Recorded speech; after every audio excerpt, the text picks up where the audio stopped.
Bonjour à tous, nous poursuivons avec la 7e Mishnah du 7e Pérek de Masechet Sota concernant les brachot du Kohen Gadol le jour de Yom Kippourim. Le Yom Kippourim, lorsque le Kohen Gadol rentrait dans le Kodesh HaKodashim et qu'il avait terminé la Avoda, il devait ensuite sortir, prendre un Sefer Torah et lire la paracha, donc Acharemot, qui nous parle donc du jour de Yom Kippourim.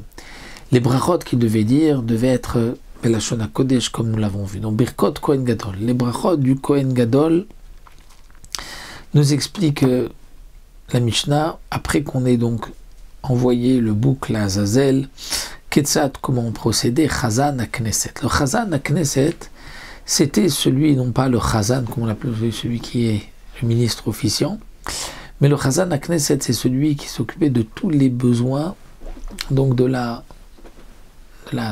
synagogue là-bas, c'est-à-dire que Chazan, c'est Milachon, José, Chazon, celui qui voit, c'est-à-dire celui qui est là pour voir tous les besoins. Lui, le Chazan à Knesset, notait le Sefer Torah, prenait un Sefer Torah, Venotna, il le donnait les roches à Knesset. Le roche à Knesset, c'était celui qui décidait qui allait monter Chazan, qui est-ce qui allait faire la Haftara, qui allait monter à la Torah, un peu comme le Gabaï de nos jours. Donc le Chazan à Knesset donnait au Rosh à Knesset, le Rosh à Knesset notna les Sgan, donné au vice Kohen Gadol, celui qui était préposé à remplacer le Kohen Gadol en cas d'impureté. Vasgan notna les Kohen Gadol, le Sgan donnait le Sefer Torah main du Kohen Gadol. Le Kohen Gadol omed ou mekabel, le Kohen Gadol se lève, parce que jusqu'à présent il était assis, dit le Barthénora.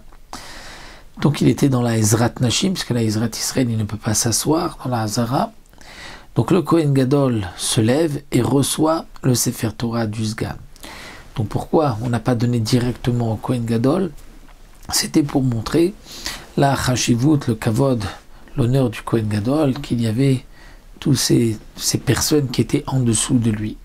Et donc lorsque le Kohen reçoit le Sefer Torah, Vekoré Omed, et il va lire debout, Vekoré, et qu'est-ce qu'il va lire? La paracha de Acharemot, qui concerne Yom Kippourim, mais aussi Achbe Asor, qui se trouve dans Parashat Emor, Shor Chesed Moez, où on parle aussi de Yom Kippourim, et Golel et Torah. Ensuite, il va rouler le Sefer Torah. Donc, il ne prenait pas de Sefer Torah, il prenait un premier Sefer Torah, il disait dans Acharemot, ensuite dans Emor, il n'y a pas un grand intervalle entre ces deux parachutes, donc vous pouvez rouler le Sefer Torah sans faire attendre le Tzibour. Et lorsqu'il avait terminé ces deux parachutes, Golel et Torah, il donc fermait le Sefer Torah, bien qu'il avait maintenant un autre passage, le passage du Maftir dans Parashat Pinchas, mais il n'allait pas rouler le Sefer Torah jusqu'à Parashat Pinchas parce que il y aurait eu un temps de silence dans l'assemblée, ce qui n'est pas le kavod du Tzibour. Et sortir un deuxième Sefer Torah, comme dit le Barthénora, on ne peut pas, parce que on ne fait pas lire une même personne dans deux Sefer Torah. Si on va dire, le premier était pas soul, c'est pour cela qu'on a sorti un deuxième Sefer Torah.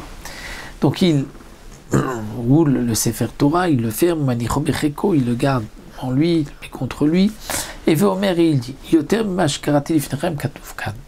Dire plus que ce que je vous ai lu, ce que je vais vous lire maintenant est aussi marqué ici, mais je ne peux pas rouler le Sefer Torah d'un endroit à l'autre. Et donc, dans la paracha de Pinchas, qui se trouve dans Bamidbar, dans le livre des nombres, des comptes, ce passage qui concerne Yom Kippourim, qui est le Maftir, il le lit par cœur, Alpé. Ensuite, il va faire 8 bénédictions.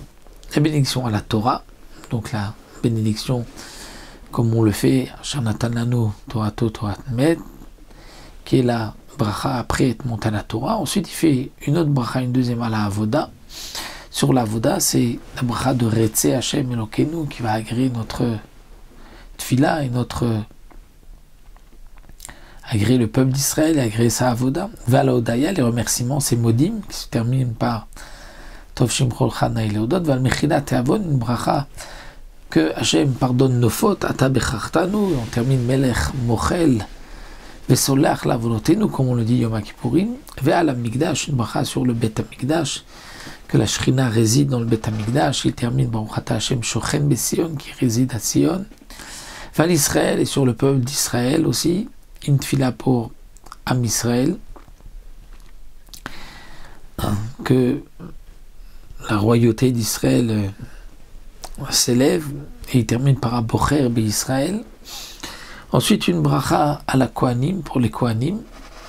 Il va prier que il y ait la paix entre eux, qu'ils réussissent et qu'ils ne se trompent pas dans leur avoda. Il termine par Baruch Ata Hashem et Kadesh HaKohanim. Et ensuite, Ve'al Shar HaTfila, et le reste de la Tfila. C'est-à-dire, il continue à prier que Hashem sauve chaque juif de ses difficultés. Baruch Ata Hashem Shomea Tefila. Ça, ce sont les 8 berachot